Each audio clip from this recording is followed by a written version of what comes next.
ఈరోజు వేములవాడకు వచ్చాము, ఫ్యామిలీతో వచ్చాము. ఇది ఎంట్రన్స్ అన్నమాట. ఇక్కడ అన్ని షాప్స్ ఉన్నాయి బయట. పెద్ద ఎంట్రన్స్ దగ్గర పెద్ద శివుడిది విగ్రహం ఉంటుంది. దాని లోపలికి వెళ్తే గుడి ఉంది.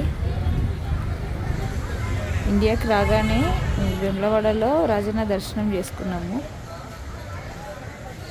తెలంగాణ రాష్ట్రంలో సిరిసిల్ల జిల్లాలో ఉంది ఈ టెంపుల్. చాలా ఫేమస్ టెంపుల్ ఇది. లింగం పైన బ్రహ్మసూత్రం ఉంది కాబట్టి ఈ లింగం చాలా మహిమ గల లింగం. స్వామివారిని కోరిన కోరికలు తక్షణమే నెరవేరుతాయి ఇక్కడ. స్వామివారి దర్శనం అయితే చాలా బాగా జరిగింది. సో దర్శనం అయిపోయిన తర్వాత కోడేని తీసుకొని స్వామివారి చుట్టూ ఒక ప్రదక్షిణం చేయాలి. కోడే అంటే ఇక్కడ నందేశ్వరంతో సమానము. సో కొన్ని వేల కోట్ల పుణ్యఫలం ఉంటే తప్ప ఇట్లా స్వామివారి చుట్టూ తిరిగే అదృష్టము అందరికీ రాదు. స్వామివారి అనుగ్రహంతో మాకైతే చాలా బాగా జరిగింది ఇవాళ దర్శనము. కోడేని తీసుకొని కూడా స్వామివారి చుట్టూ తిరిగాము. ఈ ఎక్స్పీరియన్స్ అయితే చాలా బాగుంది. ఈ గుడి హైదరాబాద్ దగ్గరలో ఉంది కాబట్టి వీలైన వాళ్ళందరూ వెళ్ళి దర్శించుకొని తరించండి.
ఓకే ఫ్రెండ్స్, ఈ వీడియో కనుక నచ్చినట్టయితే లైక్, షేర్, సబ్స్క్రైబ్ టు దుబాయ్లో సైరణి బ్లాగ్స్.